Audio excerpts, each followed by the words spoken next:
niat yang murni atas nama Ilahi, kami terus berbakti, langkah tidak berhenti. Melangkah impian Terengganu Darul Iman, maju berkat sejahtera.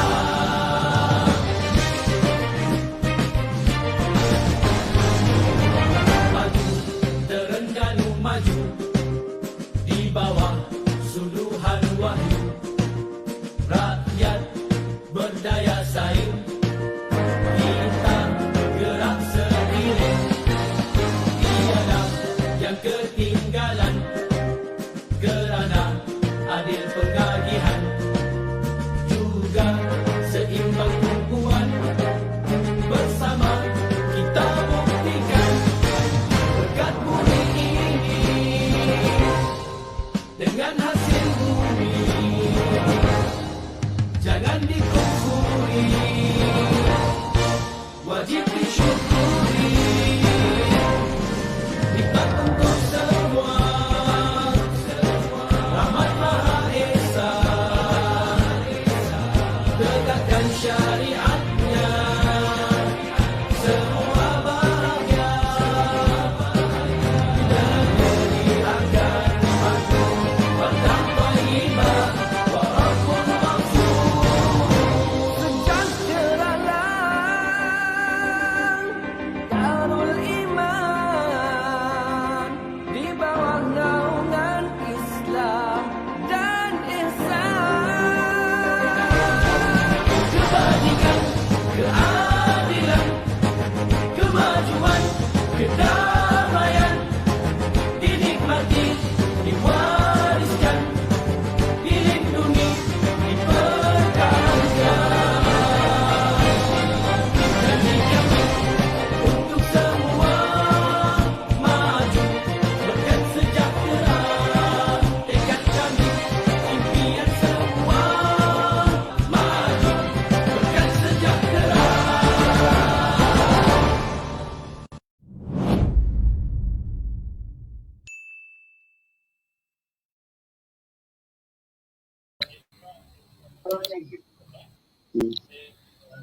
Bismillahirrahmanirrahim. Assalamualaikum warahmatullahi wabarakatuh. Waalaikumsalam Alhamdulillahi warahmatullahi rabbil alamin, wassalatu wassalamu ala asyrafil anbiya'i wal mursalin wa ala alihi wa sahbihi ajma'in.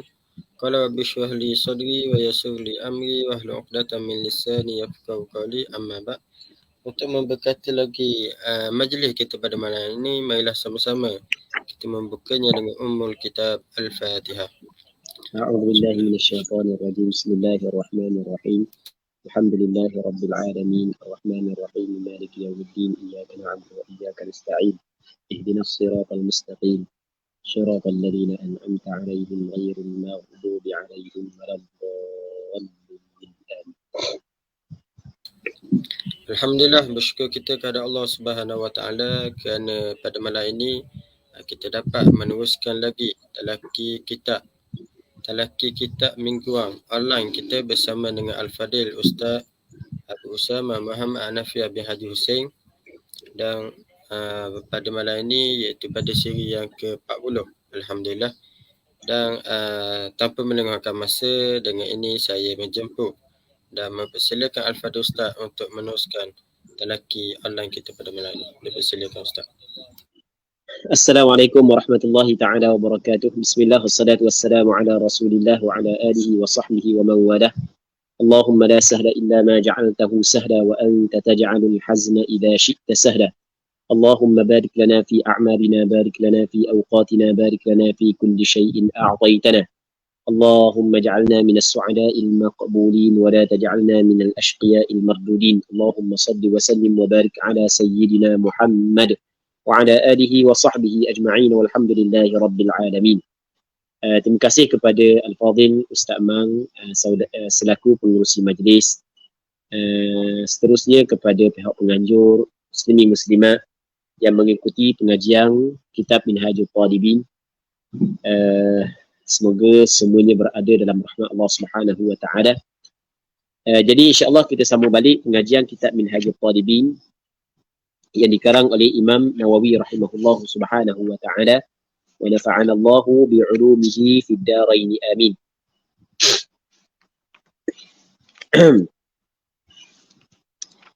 Katanya ar-rabi', di situ kan, yang keempat, maksud dari ar-rabi', rukun yang keempat, rukun sembahyang yang keempat, ar-ruknur rabi' min arkanis salah, rukun sembahyang yang keempat daripada, ataupun rukun yang keempat daripada rukun-rukun sembahyang adalah al-qira'ah, membaca. Dia perkataan al-qira'ah, maksud dia adalah membaca Fatihah. Qira'ah ay al-qira'ah ataupun qira'atul Fatihah, membaca suratul Fatihah. Itu yang dimaksud dengan qira'ah. Katanya rukun yang keempat adalah membaca suratul Fatihah. Yang mana membaca suratul Fatihah menjadi rukun sembahyang ni adalah bagi orang yang sembahyang seorang diri, imam dan juga makmum. Mereka makmum masbuk. Nanti kita akan tengok lepas daripada ni yang akan disebut oleh pengarang kita.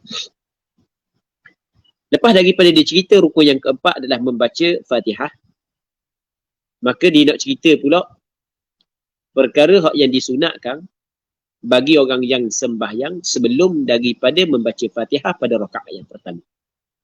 Katanya wa yusannu ba'da at-taharrumi du'aul iftitah.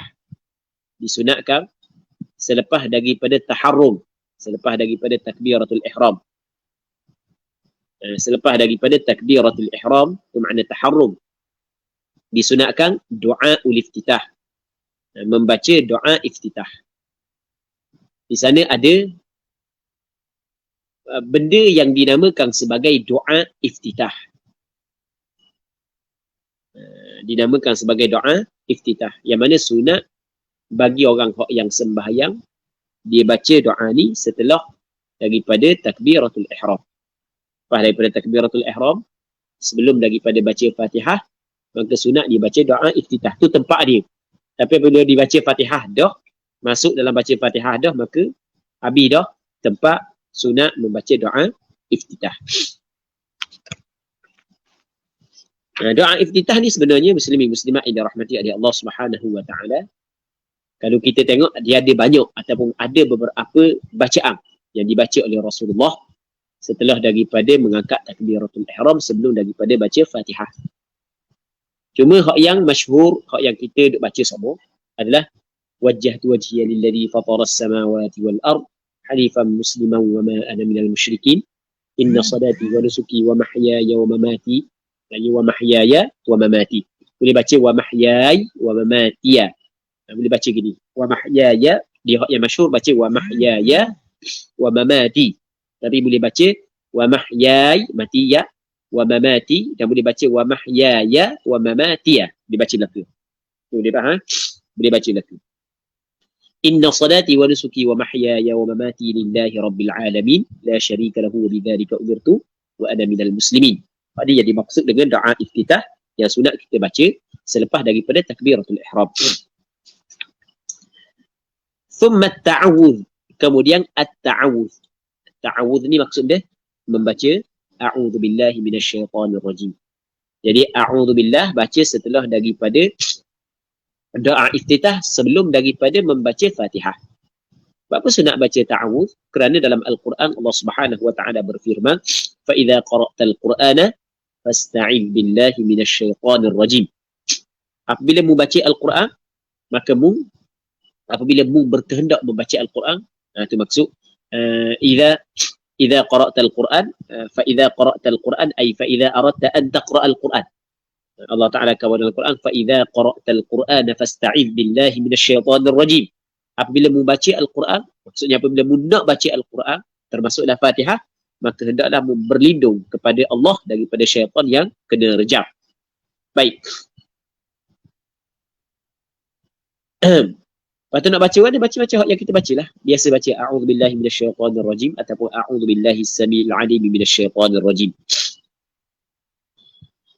Katanya wa yusirruhuma, dan memperlahanglah ia kembali kepada seorang, huma kembali kepada al-taharru doa ul-iftitah wa ta'awudz wa yusirruhuma memperlahanglah ia seorang, huma ataupun wa yusirru al-musalli, orang yang sembahyang memperlahang, huma keduanya kembali kepada doa al-iftitah wa at-ta'awudz. Dia memperlahangkan, sama ada sembahyang tu sembahyang jahriyah ataupun sembahyang tu sembahyang sirriyah. Kita ada sembahyang sirriyah dan kita ada sembahyang jahriyah. Sembahyang zuhur, sembahyang asar tu dipanggil sembahyang sirriyah, sembahyang yang dinisbahkan kepada perlahan bacaan dia.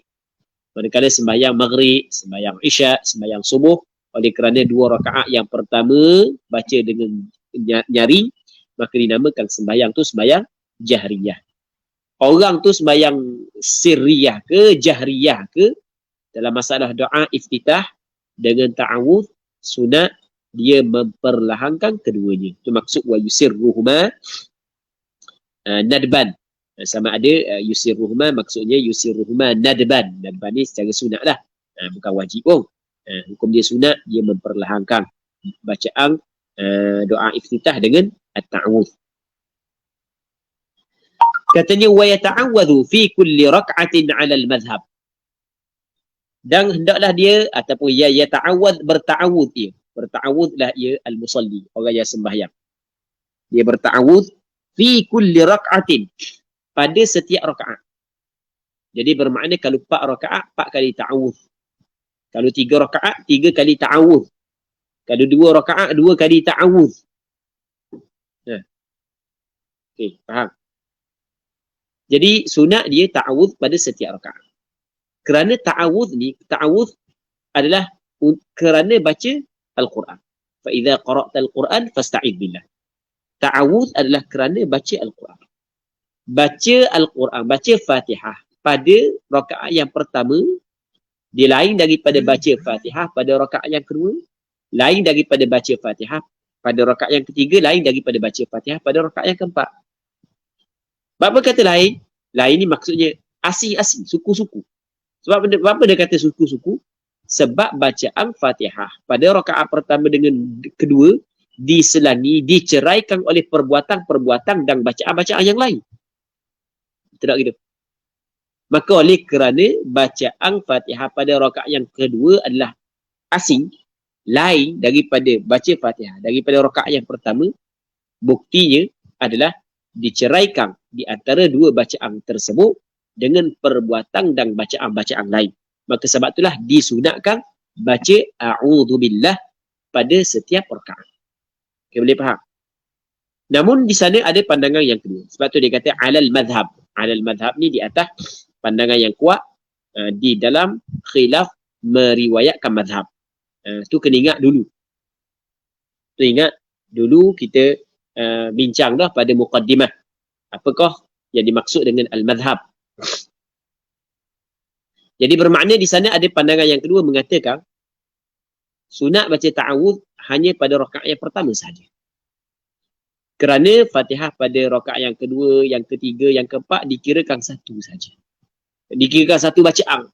Fatihah rakaat pertama, Fatihah rakaat kedua, Fatihah rakaat ketiga, rakaat keempat dikirakan satu bacaan. Apabila dikirakan satu bacaan, maka cukup 1 kali sahaja membaca a'udzubillah. Baik, tapi pandangan mu'tamad adalah sunat baca a'udzubillah pada setiap rakaat sebelum daripada membaca al-Fatihah. Wal ula, maksudnya wal ula, maksudnya war rak'atul ula akadu. Rakaat yang pertama terlebih kuat di sebuah tuntutan. Sekarang ni sunat membaca a'udzubillah minasyaitanir rajim pada setiap rakaat. Okey, jelas. Cuma hak yang lebih kuat di sebuah tuntutan adalah rakaat yang pertama. Nah, tu maksud mana? Wal ula akadu. Sebab dia. Amin. Sebab dia ni. Nah, cuba cerita kat kali, mikir kat kali. Dia fiqh ni dia kena gerakkan. Kita kena mikir. Sebab apa benda gitu lah. Sebenarnya saat ni tu ada dah kita khabar dah alasan tau. Cuma bagi orang yang sedar, dia akan sedar lah alasan tersebut. Tak sedar, tak sedar. Sebab dia ni.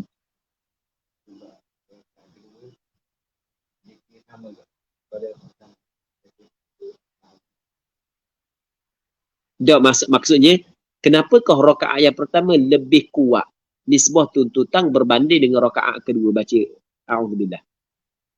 Sekarang ni sunat baca a'udzubillah rakaat pertama, kedua, ketiga, keempat.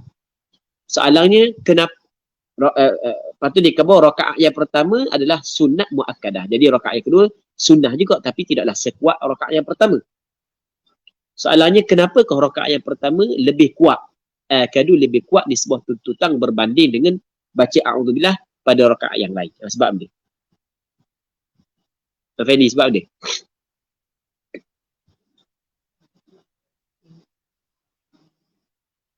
Sebab membaca a'udzubillah pada rakaat yang pertama, tuntutan itu berlaku kesepakatan. Dia faham? Sepakat ulama mengatakan sunat membaca a'udzubillah pada rakaat pertama. Manakala rakaat kedua, ketiga dan berikutnya berlaku khilaf. Pastinya benda yang berlaku kesepakatan adalah lebih kuat berbanding dengan hak yang berlaku khilaf. Sebab tu dia kata wal ula akadu, wal rak'atul ula akadu, ay wat ta'awudhu fi rak'atil ula akadu min at-ta'awudh fi ghairiha. Maksudnya membaca a'udzubillah pada rakaat yang pertama lebih kuat nisbah tuntutan berbanding dengan membaca a'udzubillah pada rakaat yang lain. Faham? Tadi dikata ar-rabi' al-qira'ah, yang keempat adalah membaca. Dia dah kata baca Fatihah ke baca. Dia kata baca. Baca ni baca Quran. Katanya wa tata'ayyanul Fatihatu fi kulli raka'ah. Tertentu bacaan Fatihah pada setiap rakaat. Jadi bermakna qira'ah tadi itu adalah qira'ah al-Fatihah. Okay, boleh faham? Sebab tu dia kata tertentu. Supaya kita saat ni tu tidak tersilap faham. Sama rupanya mazhab Imam Syafi'i dengan mazhab Hanafi. Kalau dalam mazhab Imam Syafi'i kata rukun yang ketiganya adalah membaca. Membaca ni membaca Al-Quran lah tu maksudnya. Sebab secara mutlak dia tidak qaidkan baca dia. Boleh faham kan? Dia tidak qaid, ada qaid tadi? Tidak. Yelah, lepas tu dia khabar balik. Mula-mula tak dia. Kalau kita sama dengan mazhab Hanafi, mazhab Hanafi dia tidaklah membaca Fatihah tu rukun wajib je. Dia lain dalam mazhab Hanafi, rukun lain, yang wajib lain. Jadi baca ayat-ayat mana daripada ayat Quran pun tak ada masalah. Baik. Tapi ada syarat-syarat dia dah. Tak, mazhab Imam Syafi'i tak. Mesti wa tata'ayyanul Fatihatu fi kulli raka'ah. Dan tertentu oleh Fatihah pada setiap rakaat. Tertentu oleh Fatihah pada setiap rakaat. Setiap rakaat mesti kena baca Fatihah. Okey, boleh. Setiap rakaat mesti kena baca Fatihah. Kerana dia? Kerana di sana ada hadis dan diriwayat oleh Imam Bukhari dan Muslim, kata Rasulullah, la salata liman lam yaqra bi Fatihatil Kitab. Tidak ada sembahyang bagi mereka yang tidak membaca Fatihatil Kitab. Illa rak'ata masbuq, melainkan rakaat makmum masbuq. Jadi maksud dengan masbuq di sini adalah kita ada masbuq rakaat dan kita ada masbuq dalam bab Fatihah. Masbuq rakaat ni maksud gini, maksud rakaat gini. Kan kita pergi lewat, orang duduk rakaat yang keempat dah. Itu dipanggil masbuq rakaat. Jadi maksudnya kalau ambil pun akad takbiratul ihram, lepas tu sempat baca Fatihah sampai ke habis bersama dengan imam, masih lagi dinamakan dia masbuq. Masbuq ni maksudnya imam tinggal dia dah. Terlepas banyak rakaat dah dengan imam. Maksudnya dia tidak sempat rakaat pertama bersama dengan imam.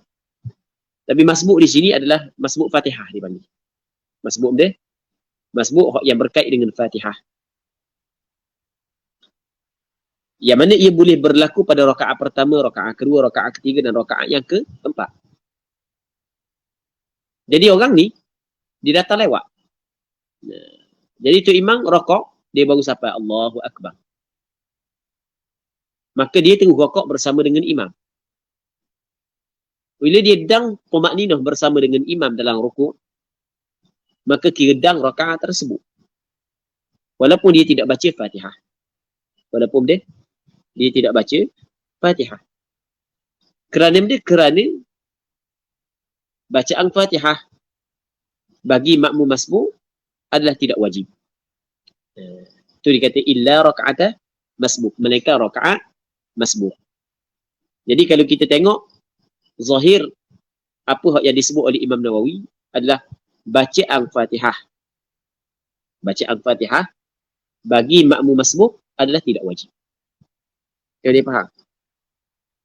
Namun pandangan mu'tamad dalam mazhab Imam Syafi'i, sebenarnya makmum masbuk juga wajib baca Fatihah. Wajib baca Fatihah. Walaupun dia sempat ketika imam sedang rakaat, wajib dia baca Fatihah. Allahu Akbar, terus dia rakaat bersama dengan imam. Tapi wajib dia baca Fatihah. Kok mana pula? Pelik Wajib ke atasnya membaca Fatihah, namun Fatihahnya ditanggung oleh imam. Dia dua pandangan di sini. Pandangan yang pertama, di pandangan mu'tamad, makmum masbuk wajib baca Fatihah. Dia tidak gugur walaupun daripada makmum masbuk. Cuma apabila makmum tu masbuk, mesti dia kena ikut imam. Dia mesti kena mendahulukan ikut imam. Okey, boleh faham? Lepas tu Fatihah dia wajib, cuma ditanggung oleh imam kerana dia masbuk. Jadi pendek kata, kalau dia tu bukan masbuk, makmum ni sama ada masbuk ataupun muwafiq, kedua-dua wajib dia baca Fatihah. Cuma makmum masbuk, Fatihah dia ditanggung oleh imam. Bukan tidak wajib.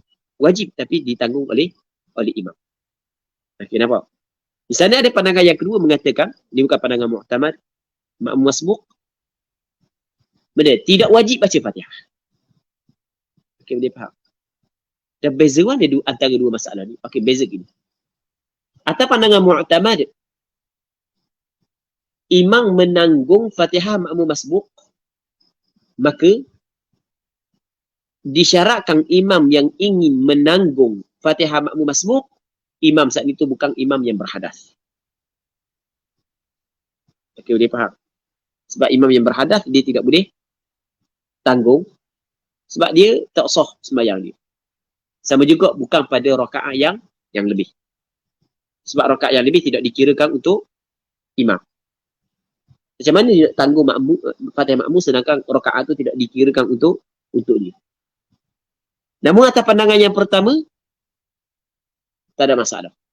Sebab memang gugur daripada asal lagi kewajipan membaca Fatihah kepada makmum masbuk. Betul tak? Ada dua pandangan dalam masalah. Illa raka'atah masbuk. Mereka rakaat masbuk.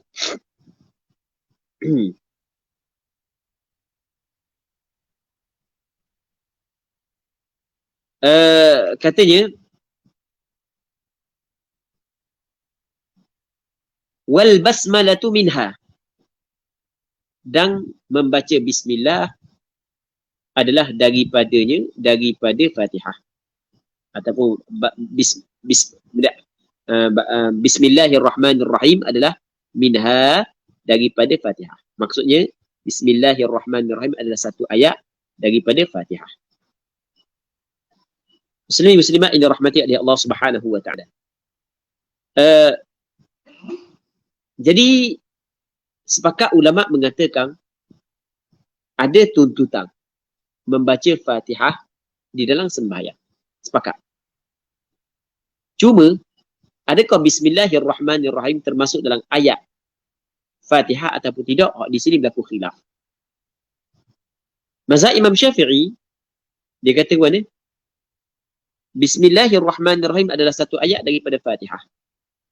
Ketika diwajibkan kepada orang sembahyang membaca Fatihah, maka mesti dia kena baca bismillah. Kalau tidak baca bismillah, jadi bermakna tidak lengkap suratul Fatihah. Maka tak jadi sembahyang. Mazhab Imam Syafi'i, muslimin muslimat yang dirahmati oleh Allah Subhanahu wa taala, mereka berpandangan ataupun mereka berdalilkan dengan beberapa dalil. Antaranya adalah hadis yang diriwayat oleh Imam Ibn Khuzaimah ataupun hadis yang diriwayat oleh Imam Ad-Darqutni di dalam sunannya, yang mana daripada Abi Hurairah radhiyallahu taala anhu, kata Abu Hurairah, "Idza qara'tumul hamdulillah faqra'u bismillahirrahmanirrahim." Bila membaca alhamdulillah, mungkin kena baca bismillah. Baik. Begitu juga di sana ada hadis yang diriwayat oleh Imam Ibn Khuzaimah dengan sanad yang sahih daripada Ummi Salamah, anna Rasulullah sallallahu alaihi wasallam adda bismillahirrahmanirrahim ayatan walhamdulillahi rabbil alamin ila akhiriha 6 ayat. Rasulullah menghitung bismillah 1 ayat dan alhamdulillah hingga kepada akhirnya 6 ayat. Jadi 7 ayat bersama dengan bismillah. Baik. Maka itu antara sandaran kepada mazhab Imam Syafi'i. Baik. Katanya wa tashdidatuha. Maksudnya wa tashdidatuha minha. Dan tasydidnya, tasydid Fatihah adalah daripada Fatihah. Itu wa tashdidatuha ay minha. Tasydid Fatihah adalah daripada Fatihah. Dengan maksud orang yang membaca Fatihah mesti dia kena jaga tasydid Fatihah. Kerana tasydid Fatihah adalah daripada Fatihah. Andai kata dia menggugurkan tasydid, jadi dia telah mendatangkan Fatihah yang tidak sempurna. Maka belum lagi dia mendatangkan rukun sembahyang. Okay, boleh faham. Katanya walau abdada dhadan bi dha'in lam tasihha fil asah.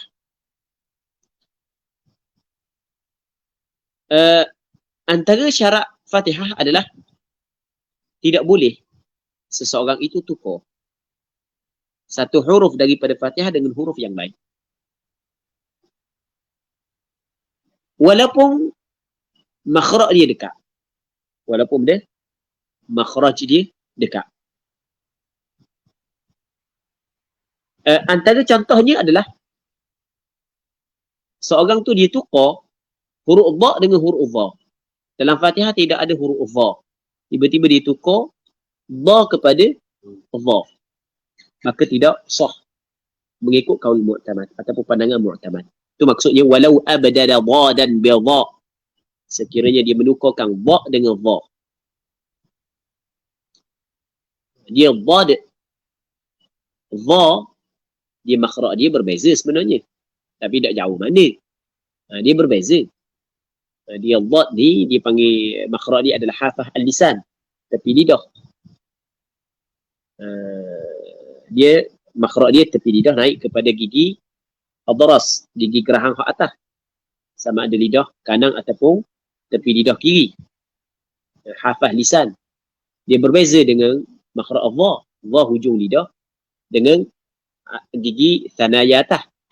Gigi depan, gigi ni gigi thanaya hak yang atas. Dalam matam Al-Jazir menyebut wadhadu min hafatihi idwaliya ladrasa min aysara aw yumnaha. Wadhad min hafati lisan, daripada hafah lisan.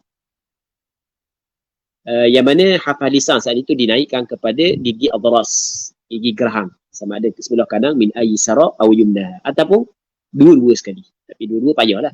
Mereka bagi orang yang lidah dia tebal. Manakala dha hujung lidah dengan gigi thanaya. Dalam kitab matan Al-Jazariyah disebut wadha'u wadh-dhalu watha lil-'ulya min tarafayhima. Dha, sa, dhal min taraf wadha'u wadh-dhalu watha lil-'ulya, bagi gigi sanaya yang atas, min tarafayhima, daripada dua taraf. Taraf lidah dengan taraf gigi. Baik, tapi gigi sanaya yang atas. Jadi lainlah. Dan dalam Fatihah tidak ada huruf dha. yang ada huruf dhad. Tapi masalah huruf dhad ni adalah huruf yang khusus bahasa Arab saja. Tidak ada lugah yang lain yang ada huruf dhad. Okey, boleh faham. Tidak ada bahasa lain yang ada huruf dhad. Yang ada huruf dhad adalah bahasa Arab sahaja. Dan oleh kerana benda tu tak ada dalam bahasa lain, jadi payah sikit nak sebut huruf dhad. Tapi payah pun dia kena latih je. Kata Imam Ibn Jazari, tidak ada di antara tajwid dan meninggal tajwid illa riyadatu mri'in bifakihi, melainkan seseorang saat itu dia kena latih mulut dia. Dia kena latih je lah. Perlu kena latih. Baik. Jadi oleh kerana tidak ada dhad, maka susah nak sebut dhad. Sehingga kan ada orang yang tukar di antara dhad dengan huruf yang lain. Maka kalau tukar dhad kepada dha, maka tidak sah Fatihah tersebut mengikut pandangan al-asah. Namun muqabil asah kata sah. Muqabil asah. Dia muqabil asah pandangan yang kuat juga. Tapi pandangan mu'tamad adalah tidak sah.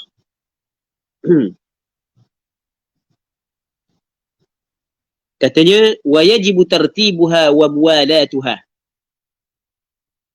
Dan antara syarat baca Fatihah adalah ini dipanggil termasuk dalam syarat baca Fatihah ni. Wa yajibu tartibuha, wajib tertibnya al-Fatihah. Maksud dia wajib tertib, wajib kita baca secara tertib, ikut tertib dia, ikut susunan dia. Mana ikut susunan dia? Baca bismillah dulu. Baru alhamdulillah, ar-Rahman, ar-Rahim, Maliki Yaumid. Macam hak yang kita baca tu tertib. Lepas tu wajib juga mualat. Mualat ni jangan ada perceraian yang lama di antara ayat yang pertama dan ayat yang kedua, begitulah seterusnya. Okey. Tu wajib kena mualat. Antara perkara yang memutuskan mualat adalah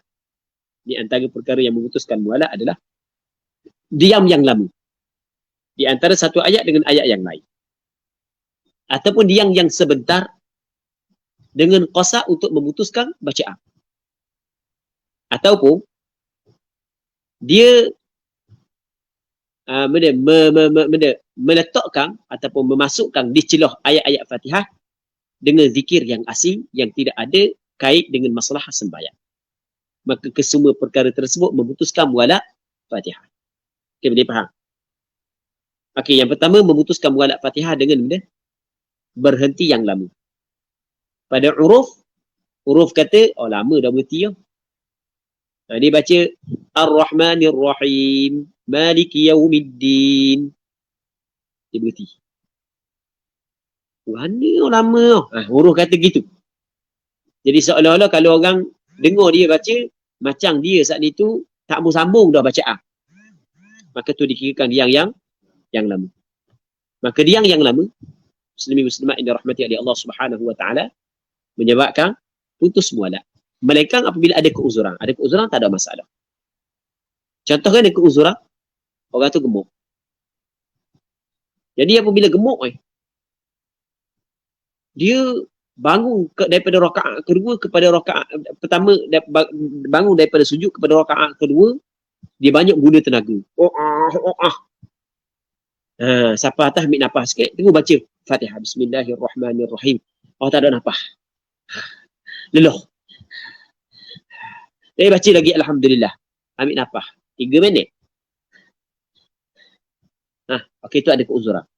Maka ketika tu, boleh tak dia teruskan baca Alhamdulillah lepas daripada dia ada dah nafas? Boleh. Sebab dia ada keuzuran. Saja-saja berhenti. Sedangkan tidak ada sebarang keuzuran, maka ia memutuskan mualat Fatihah. Okey, yang pertama yang memutuskan mualat Fatihah adalah berhenti yang lama di celah-celah ayat Fatihah. Yang keduanya adalah berhenti yang sekejap dengan qasar untuk memutuskan bacaan. Ar-Rahmanir Rahim. Baca mula. Ataupun baca kat giyah. Baca mula. Dia semayang, dia makmum semayang isyak. Jadi tu imam panjang baca doa iftitah. Dia lepas daripada baca doa iftitah tu masuk baca Fatihah. Tiba-tiba tu imam baca Fatihah. Dia sampai ke siratal ladzina an'amta alaihim dah. Tiba-tiba Tok Imam baca Fatihah. Oh, aku baca awal Fatihah, Tok Imam nak baca lagi. Tak apa, tak ada masalah. Sunat baca selepas daripada Tok Imam. Dia kata tak apa lah, baca kayak dia. Biar Tok Imam baca dulu lah, sampai habis baru nak baca mula. Okey, masa ghairil maghdub ihdinas siratal mustaqim siratal ladzina an'amta alaihim, dia berhenti situ. Dan kosak, tak mau baca dah. Nak baca mula. Lepas daripada Tok Imam baca Fatihah. Lepas tu mari pula, sekejap mari pula. Kak dah nak pergi. Bila lalu lah, tak boleh dah. Sebab masa dia berhenti tadi tu, dia niat untuk memutuskan bacaan. Walaupun diam yang sekejap, maka putus sudah mualaf. Okey, boleh. Yang ketiganya adalah dia memasukkan ataupun melafazkan zikir yang ajnabi, yang tidak ada kaitan dengan sembahyang di celah-celah Fatihah. Maka ia memutuskan mualaf Fatihah. Sebagai contoh, ketika dia sedang baca Fatihah, dia bersing. Peng, dia bersing. Maka tiba-tiba dia ucap Alhamdulillah. Tengah-tengah dia baca Fatihah, dia ucap Alhamdulillah. Tak ada masalah. Bertahmid, bertasbih dalam sembahyang tidak menjadi masalah. Cuma dia pergi bertasbih ketika dia sedang dia bertasbih pula. Dia bertahmid ketika dia sedang membaca Fatihah, dia memutuskan mualaf Fatihah. Berbeza kalau bersangkut paut dengan masalah sembahyang. Lepas tu tidak memutuskan mualaf Fatihah. Sebagai contoh, dia baca ihdinas siratal mustaqim. Tiba-tiba imam sujud tilawah. Okey, dia pun sujud tilawah bersama dengan imam. Lama pula tu imam sujud tilawah. Lepas tu imam pun bangun, dia pun bangun. Boleh disambung baca Fatihah, bacaan Fatihah dia? Boleh.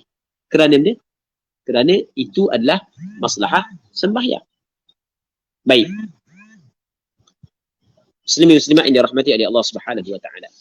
Katanya fa in takhallalah dhikrun qata'al muwalah.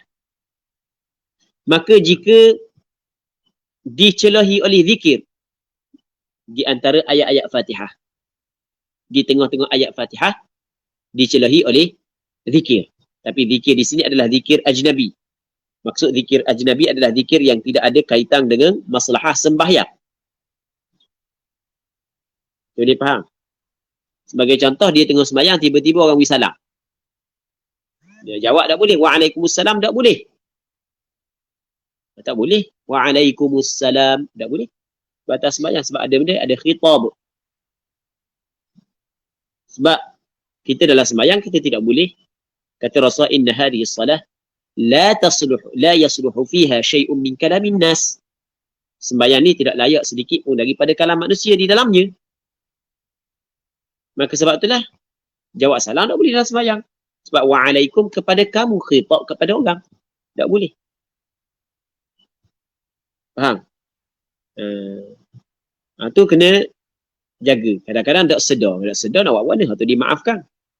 Ada sebahagian daripada Tok Imam ketika baca qunut nazilah, dia baca panjang, lepas tu dia katakan ghafarallahu lana wa lakum sallallahu ala sayyidina. Itu tak boleh. Sebab ni ghafarallahu lana wa lakum. Kum tu ada khitab. Ada sebahagian daripada imam baca gitu. Itu tak boleh. Tapi kalau dia tak sedar, dia tak tahu, jahil, itu dimaafkan. Jadi batal lagi lah. Tapi tak boleh tu. Ada kecacatan dah sembahyang dia. Faham? Ia macam mana? Ghafarallahu lana wa lakum. Semoga Allah Ta'ala mengampuni kami dan kamu. Kamu tu khitab kepada siapa? Khitab kepada siapa, Fanny? Makmu yang lain. Itu tak boleh. Sebab ada khitab kepada manusia. Okey, dia faham. Khitab kepada Allah tak ada masalah. Khitab kepada manusia tak boleh. Dalam sembahyang. Sebab sembahyang tidak layak kalam manusia di dalamnya. Jelas tak? Walaupun doa. Sama juga. Alaikumussalam. Doa juga. Tapi oleh kerana ada khitab, maka tidak dibolehkan. Itu kena berhati-hati. Sebab ada. Ada. Sebab itulah Tok Imam Dia kena belajar juga untuk imam ke. Bila dia kena belajar juga asas-asas bahasa Arab. Belajar nahu asas-asas.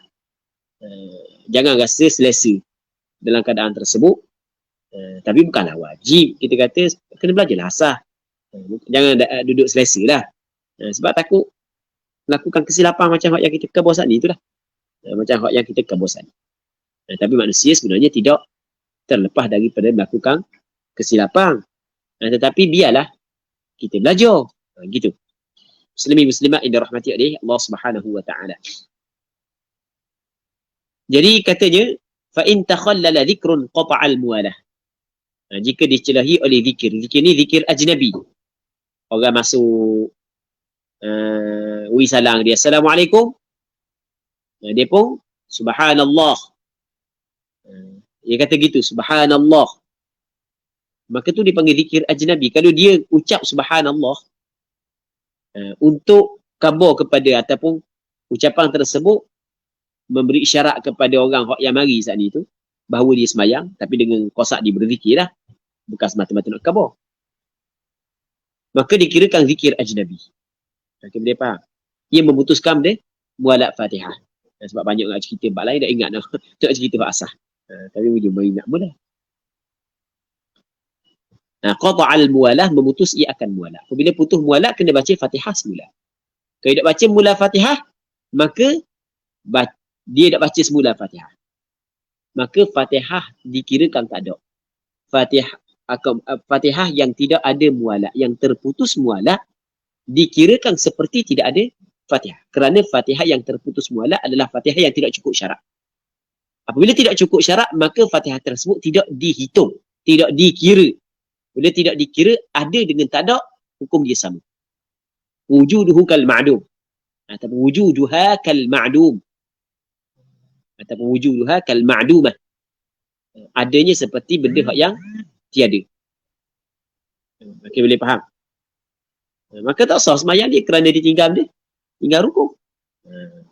Allah baru tahu hari ni. Okey, baru tahu, wajib dia kena qada. Sebab mana wajib dia kena qada? Sebab la ibrata bi dhannil bayyin khata'u. Tidak boleh dikira dengan dhann yang nyata tersalah. Sangkaan dia betul, pada hakikatnya tersalah. Maka dhann yang nyata tersalah tidak boleh diambil kira. Maka wajib dia kena qada balik sembahyang tersebut. Habis. Katanya fa in ta'allaqa bis salati kata'minihi liqira'ati imamihi wa fathihi 'alayhi fala fil asah. Maka jika berta'alluq, bersangkut pautlah ia, zikir saat itu bis salati, dengan sembahyang.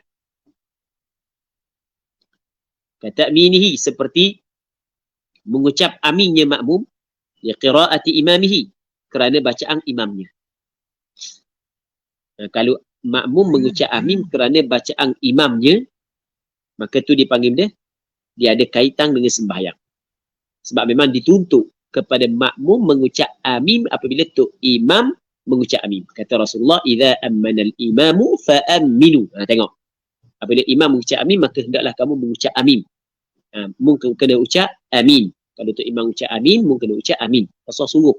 Jadi bermakna ucapan amin, makmum ketika imam ucap amin adalah benda yang dituntut bagi orang yang sembahyang. Maka dia ada kaitan dengan sembahyang. Berlaku pengucapan amin bagi makmum kerana ucapan amin imamnya, tengah dia baca Fatihah, maka ia tidak memutuskan mualat Fatihah. Kerana zikir tersebut bukan zikir ajnabi. Bukan zikir yang berkait dengan masalah sembahyang.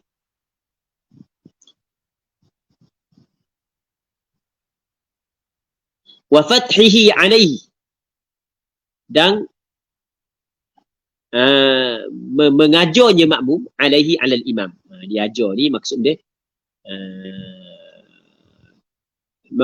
maksud ajar gini. Ni fathil makmum alal imam adalah imam baca ayat sebagai contoh. Makmum tengah baca Fatihah, imam baca qul ya ayyuhal kafirun la a'budu ma ta'budun wa la antum 'abiduna ma a'budu. ولا أنا عابد ما عبدتم ولا أنتم عابدون ما أعبد ولا أنا عابد ما عبدتم. Tok Imam duk main gitu lah. Wah, ni kata makmum kerak banyak kali sangat duk musi buat tulis. Duk musi rambau dak leh nak kona kali kata makmum. Makmum tengah baca ihdinas siratal mustaqim. Maka makmum fathil makmum 'ala al-imam dengan makna makmum ajar imam. Kan ni? Lakum dinukum waliyadin. Kata makmum sambung balik Fatihah dia. Boleh ke tak? Boleh. Putus tak mualat Fatihah? Tidak. Kerana ia bersangkut paut dengan maslahah sembahyang.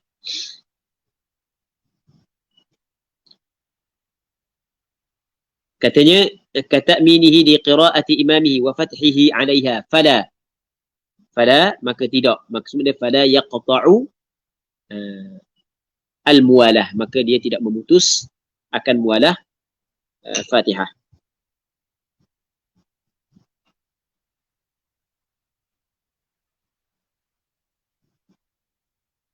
Baik. Jadi fil asah di sana ada muqabil al-asah. Yang mana muqabil asah menyebut bahawasanya ajar tu imam ayat al-Quran yang tu imam lekat tadi ia memutuskan mualat Fatihah. Maka itu mengikut pandangan yang kedua. Baik. Sebab itulah pandangan mu'tamad dalam mazhab Imam Syafi'i bahawasanya orang yang tengah baca Fatihah tiba-tiba dia tolong peringat kepada Tok Imam ayat yang Tok Imam dah ingat sunat dia baca Fatihah semula. Sebab berlaku khilaf sama ada putus ataupun tidak. Sebab muqabil al-asah kuat ke tak? Kuat. Okey, boleh faham. Dia hak yang kata putus saat ni tu ataupun hak yang berlaku khilaf saat ni tu. Orang hak yang sengaja, ada pun orang hak yang terlupa, itu tak ada masalah. Okey, boleh faham. Orang hak yang sengaja. Kalau dia terlupa dia sedang baca Fatihah. Tok Imam lekat dia tegur Tok Imam. Dia terlupa dia sedang baca Fatihah. Maka tu sepakat mengatakan tidak putus mualah. Hak yang berlaku khilaf saat ni tu ketika dia sengaja. Okey, boleh faham tak? Faham tak ni? Dia sekarang ni tengah baca Fatihah, tiba-tiba Tok Imam lekat. Dia dah ingat dia dah habis lagi Fatihah, dia pergi tegur dah Tok Imam. Maka pandangan mu'tamad mengatakan tidak memutuskan mualat Fatihah. Muqabil pandangan yang kedua mengatakan putus mualat Fatihah. Kalau dia sengaja, dia sedar. Tapi kalau dia tak ingat, saatnya nak contoh ingat ke tak ni? Dia ingat ambulan. Belah contoh tak kena. Dia sekarang ni tengah baca Fatihah, ihdinas siratal mustaqim, maka Tok Imam lekat baca surah. Okey, dia pun khabar, benda peringatkan kepada Tok Imam hak yang Tok Imam lekat saat ni. Maka di sini berlaku khilaf. Putus tak mualat? Pandangan mu'tamad kata tidak putus sebab dia ada kaitan dengan maslahah sembahyang. Pandangan yang kedua kata putus. Sebab benda sebab perbuatan tersebut bukanlah sesuatu yang dituntut. Dia kata gitu, bukan sesuatu yang dituntut. Maksudnya tegur tu imam bukanlah sesuatu yang dituntut. Okey, itu mengikut pandangan yang kedua. Jadi bermakna dia memutuskan mualat Fatihah. Tapi hak yang kata berlaku khilaf putus gedak ni bagi hak orang sengaja. Kalau orang lupa sepakat mengatakan tidak putus. Baik.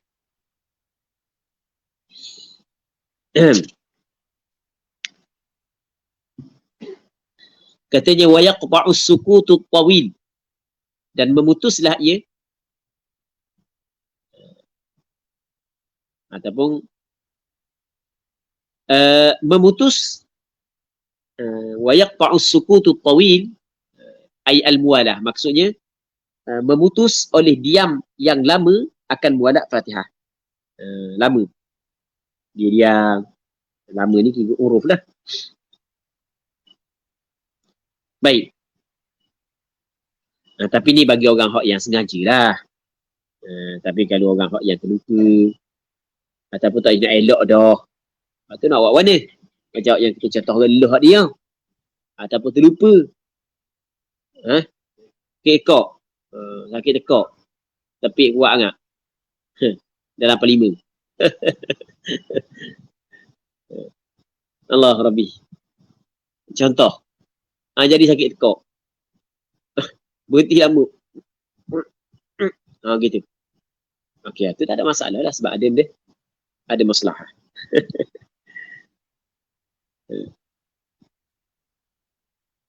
وكذا يسير قصد به قطع القراءة في الأصح. Dan seperti ini, diam yang sekejap. وكذا يسير. وكذا seperti diam yang lama. يسير أي سكوت يسير. Diam yang sekejap. Tapi قصد به قطع القراءة. Yang dia qasak dengan diam yang sekejap akan memutuskan bacaan Fatihah. Tengah-tengah dia baca Fatihah, dia berhenti, dia qasak untuk tidak menyambung bacaan dia. Walaupun sekejap, tak boleh dia nak sambung. Mesti kena ambil start daripada awal semula. Okay, jelas tak? Tadi kita contoh dah tu kan. Muslimin muslimat yang dirahmati oleh Allah Subhanahu wa taala. Seterusnya katanya fa in jahilal Fatihata fa sab'u ayatin mutawaliyah. Fa in ajaza fa mutafarriqah. Qultu al-asahhu al-mansus jawazul mutafarriqati ma'a hifdhihi mutawaliyah. Wallahu a'lam. Kalau dia tidak tahu, jahil Al-Fatihah, tidak tahu. Jahil ni maksudnya dia tidak pandai membaca Fatihah. Tak kira lah sebab dia. Maka yang pada asalnya wajib dia kena belajar. Baik. Tapi sekarang ni tak ada orang ajar dia ke, ataupun tak ada Quran untuk dia belajar Fatihah. Cuma ayat-ayat lain dia ingat lah. Ayat-ayat ngasih. Ayat-ayat kita ingat Fatihah je dah ingat. Ayat ngasih, ayat tumbuh ni tu ingat ayat kursi ingat contoh. Sebab dia takut tu. Contoh je. Okey. Maka katanya fasab'u ayatin mutawaliyah. Maka dia kena baca 7 ayat mutawaliyah yang berturut-turut. 7 ayat yang betul. Cari ayat lain tapi ayat 7 ayat agak nak sama dengan Fatihah lah. Okey, boleh faham. Fa in ajaza, maka jika tidak mampu untuk cari 7 ayat berturut-turut. Ingat sikit-sikit sini sayap. Maka fa mutafarriqah, maka yang bercerai. Maksudnya susunan dia Fatihah, tidak mampu Fatihah 7 ayat tapi kena berturut-turut. Boleh faham? Kau tak boleh betul-betul barulah bolehlah ambil mana-mana ayat, ambil sini sikit. Biar yang penting kena cukup 7 ayat. Tapi ni pandangan Imam Rafi'i. Pandangan Imam Nawawi kata qultu, ni apa yang diterjemah oleh Imam Nawawi. Qultu al-asahhul mansus. Qaul asah yang dinaskan. Jawazul mutafarriqah, harus hak yang bercerai ma'a hifdhihi mutawaliyah. Serta diingat hak yang mutawaliyah, hak yang berturut-turut. Maksudnya tidaklah disyaratkan 7 ayat yang berturut-turut. Tadi kan 7 ayat berturut-turut, kalau tidak mampu baru hak yang bercerai-cerai kan. Hak ni tidak disyaratkan begitu. Okey Abi. Wallahu a'lam. Fa in ajaza ata bi dhikrin wa la yajuzu naqsu hurufil badali 'anil Fatihati fil asah. Nanti insya-Allah kita sambung semula sebab kita ada beberapa soalan yang perlu kita kena jawab.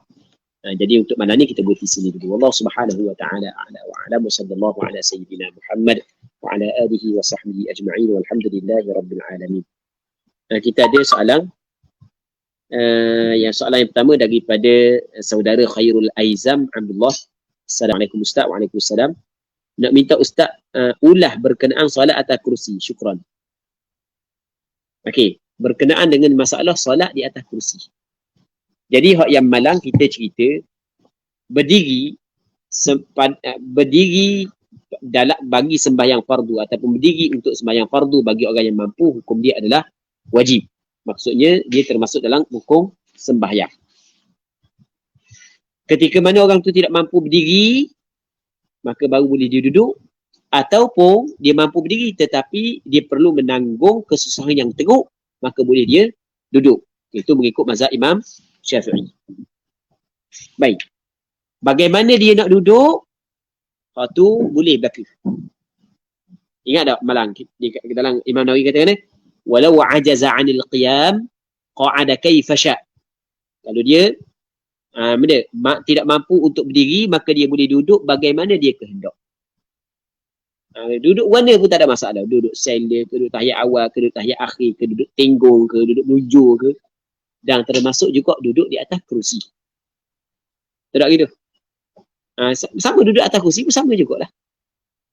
Jadi kalau boleh dia duduk macam biasa, boleh dia duduk di atas kursi. Cuma mana hak lebih afdal, duduk di atas kursi dengan duduk bawah latar, pastinya hak yang lebih afdal adalah duduk bawah latar. Sebab dia, awak tanya sebab dia ni, duduk paling afdal duduk bawah latar. Sebab dia, sebab itu hak yang dilakukan oleh Rasulullah dan para sahabat. Rasul pernah ada sembahyang dalam keadaan duduk?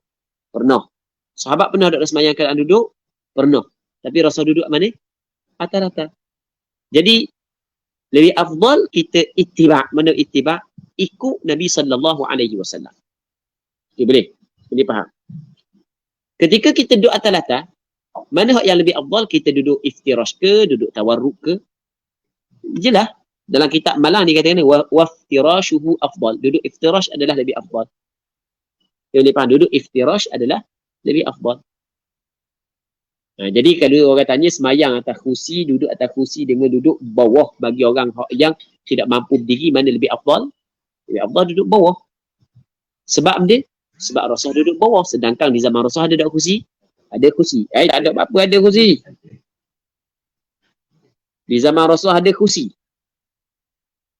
Di sana ada hadis yang diriwayat oleh Imam Muslim dalam kitab sahihnya daripada Abi Rifa'ah. Kata Abi Rifa'ah, intahaitu ila Nabi sallallahu alaihi wasallam wa huwa yakhutub. Aku sampai kepada Rasul ketika Rasul sedang berkhutbah. Qal faqultu ya Rasulullah, rajulun gharib jaa yas'alu an dini. Rasulullah, aku ni orang bukan orang sini. Aku orang luar. Aku datang untuk bertanya tentang agama. Dia mari dalam majlis Rasulullah ketika Rasulullah sedang berkhutbah, dia katakan ni, rajulun gharib jaa yas'alu an dini. Seorang lelaki yang perantau, dia datang untuk bertanya tentang agama. La yadri ma dinuh, dia tidak tahu apa itu agama dia. Maka kata Abi Rifa'ah, fa aqbala alayya Rasulullah sallallahu alaihi wasallam wa taraka khutbatah. Maka Rasulullah mari lalu tinggal khutbah. Rasulullah mari lalu tinggal khutbah. Lepas tu hatta intaha ilayhi, sehingga Rasulullah sampai ke aku, fa utiya bi kursi. Maka orang awak mari kursi kepada Rasulullah. Rasulullah duduk mana ni? Duduk mana sekarang ni? Peristiwa ni berlaku di mana? Dalam masjid. Ada tak kursi? Ada. Boleh faham? Fa'utiya bi kursi. Hasibtu qawaimahu hadidan. Aku rasalah ataupun aku nampak kaki-kaki kursi saat itu daripada besi. Qal faqa'ada Rasulullah sallallahu alaihi wasallam. Lepas tu Rasulullah faqa'ada alaihi. Rasul duduk atas kursi tersebut. Rasul ajar dia agama, lepas tu Rasul sambung balik khutbah. Ada tak kursi tadi kata tak ada kursi. Ada kursi. Di zaman Rasulullah ada kursi. Tapi tidak ada suatu athar pun yang menyebut bahawasanya Rasul sembahyang di atas kursi. Tapi sembahyang di atas kursi tidak menjadi masalah bagi orang yang tidak mampu berdiri. Bagi sembahyang fardu, sembahyang sunat, kita kabadah tidak menjadi ataupun bukanlah rukun sembahyang berdiri bagi sembahyang sunat. Wallahu a'lam. Okey, untuk jawapan soalan yang pertama. Soalan yang kedua daripada Ahmad Hakim. Saudara Ahmad Hakim ke Ustaz Hakim. Orang puang hak tunggu nak beranak, ramai hak tinggal solat. Orang puang tunggu nak beranak, ramai tinggal solat. Okey. Orang puang tunggu nak beranak.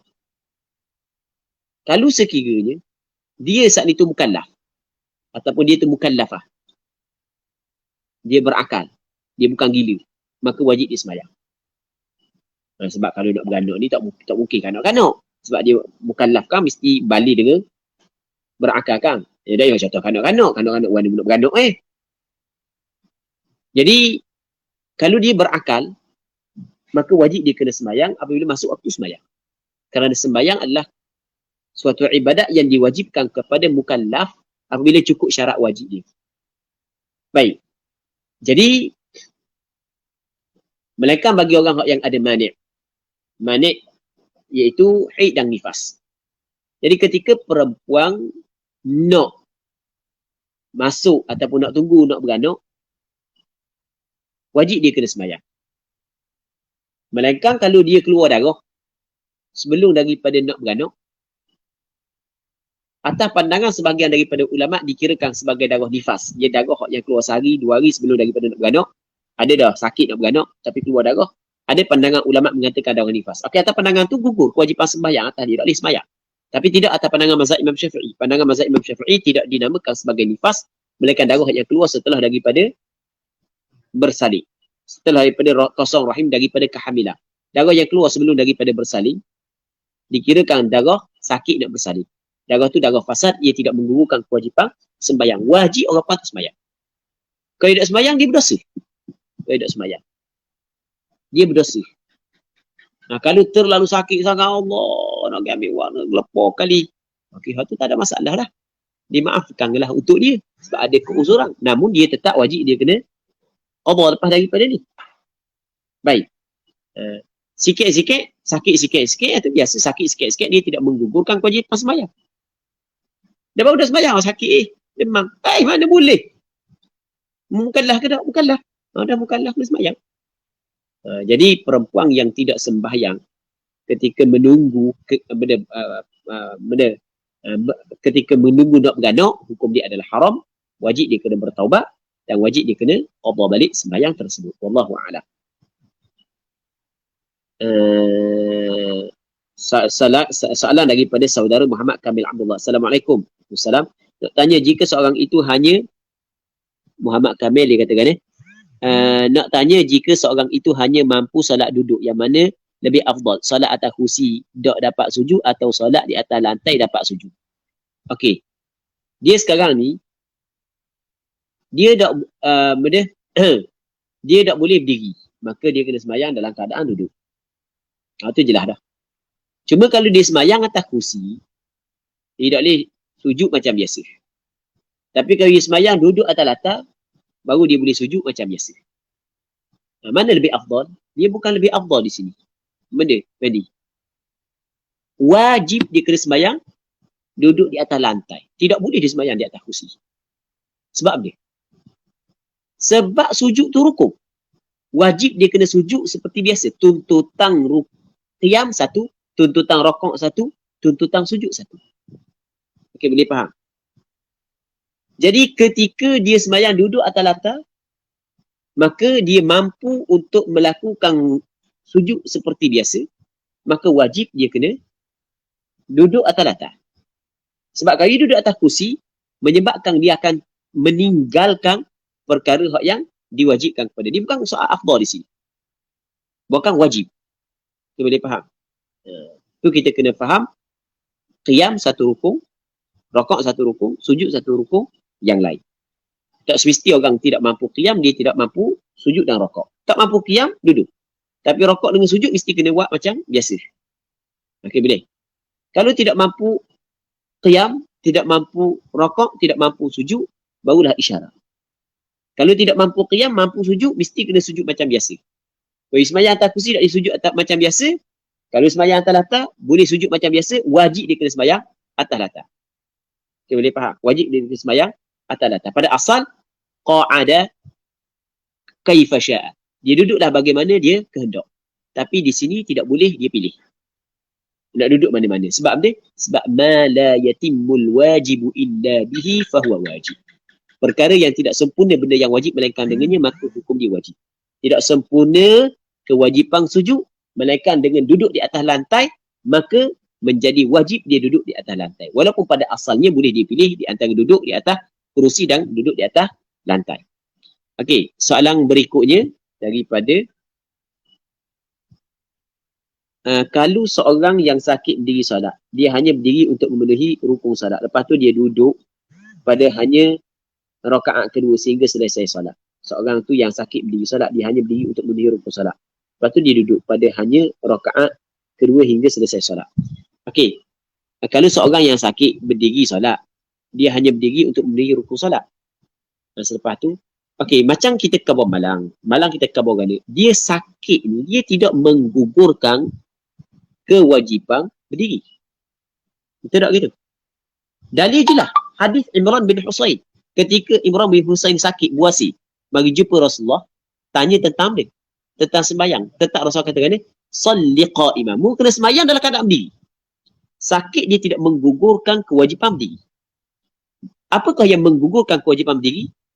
Tidak mampu ataupun perlu menanggung kesusahan yang teruk. Kesusahan sedikit itu biasa. Usah kata benda sakit, benda kita tak sakit pun kadang-kadang kita rasa susah berdiri. Sebagai contoh, kita tidur, lepas tu tidur kejap, kita letih sangat, bangun rasa berat, susah tak berdiri sembahyang.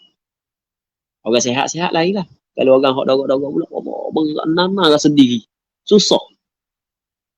Okey, boleh faham. Tapi adakah boleh kita duduk ketika tu? Tak. Bukan susah yang teruk. Memang susah tetap susah. Boleh faham? Jadi semata-mata sakit dia tidak menggugurkan kewajipan berdiri. Yang menggugurkan kewajipan berdiri ketika dia tidak mampu. Kalau dia sakit, tetap dia berdiri. Kalau dia mampu berdiri pada rakaat pertama, dia mesti kena berdiri pada rakaat pertama.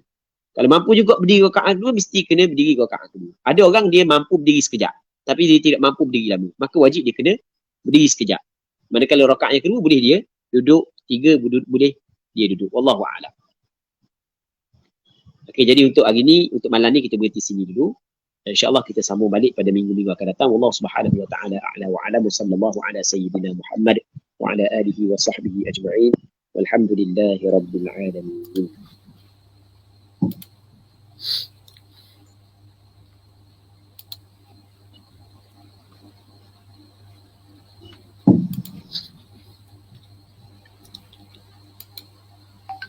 Terima kasih diucapkan kepada Al-Fadhil Ustaz di atas penyampaian talaqi online kita pada malam ini. Kalau kita tengok komen-komen ni ada beberapa soalan lagi, insya-Allah kita akan jawab, Ustaz akan jawab, bukan kita, Ustaz akan jawab pada minggu hadapan, insya-Allah. InsyaAllah. Terima kasih kepada yang bertanya. Ustaz mau juga jawab. Ustaz mau juga jawab. Kita jawab bab ikan boleh tak? Ada 1, 2, 3, 4, 5, 6. Terima kasih kepada yang bertanya. InsyaAllah kita akan minta Ustaz jawab pada minggu hadapan, insyaAllah. Jadi terima kasih kepada Al-Fadhil Ustaz di atas penyampaian pada malam ini, dan terima kasih kepada semua yang join, yang share, yang komen dan sebagainya. Mudah-mudahan kita semua mendapat ganjaran di sisi Allah Subhanahu Wa Taala. Jadi sebelum kita akhiri majlis kita pada malam ni, saya nak minta Ustaz untuk membaca doa. Dipersilakan Ustaz. Bismillahirrahmanirrahim. Alhamdulillahi rabbil alamin, wassalatu wassalamu ala asyrafil anbiya'i wal mursalin wa ala alihi wa sahbihi ajma'in. Allahumma rabbi shrah li اللهم اغفر لنا ولوالدينا وارحمهم كما ربونا صغارا ولمشايخنا ولأقاربنا ولمن أحسن إلينا ولمن أوصانا بالدعاء ولجميع المسلمين والمسلمات برحمتك يا أرحم الراحمين. اللهم انفعنا بما علمتنا وعلمنا ما ينفعنا وعلمنا ما جهلنا وذكرنا ما نسينا.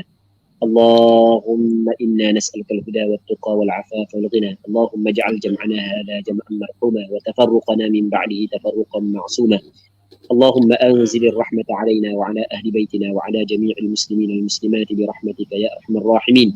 اللهم عافنا من كل بلاء الدنيا وعذاب الآخرة وشر الدنيا وشر الآخرة. اللهم جنبنا الفتن ما ظهر منها وما بطن. اللهم ارزقنا الإخلاص في القول والعمل. اللهم ارزقنا الإخلاص في القول والعمل. اللهم ارزقنا الإخلاص في القول والعمل. آمين. اللهم ارزقنا الإخلاص في القول والعمل. وصلى الله على سيدنا محمد وعلى آله وصحبه أجمعين. والحمد لله رب العالمين. Amin, amin ya rabbal alamin. Jadi marilah sama-sama kita tangguh majlis kita pada malam ini dengan tasbih kafarah dan suratul nas. سبحانك اللهم وبحمدك أشهد أن لا إله إلا أنت أستغفرك وأتوب إليك. صلى الله على سيدنا محمد وعلى آله وصحبه أجمعين. الحمد لله رب العالمين. Niat yang murni atas nama ilahi, kami terus berbakti, langkah tidak berhenti. Melangkah impian terenggalu Darul Iman, maju berkat sejahtera.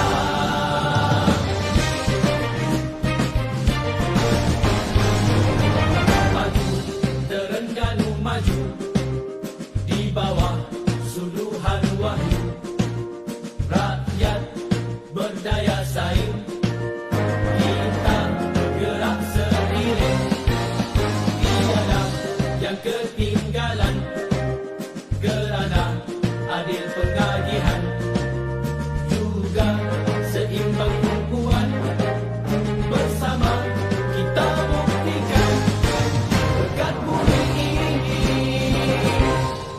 dengan hasil bumi. Jangan di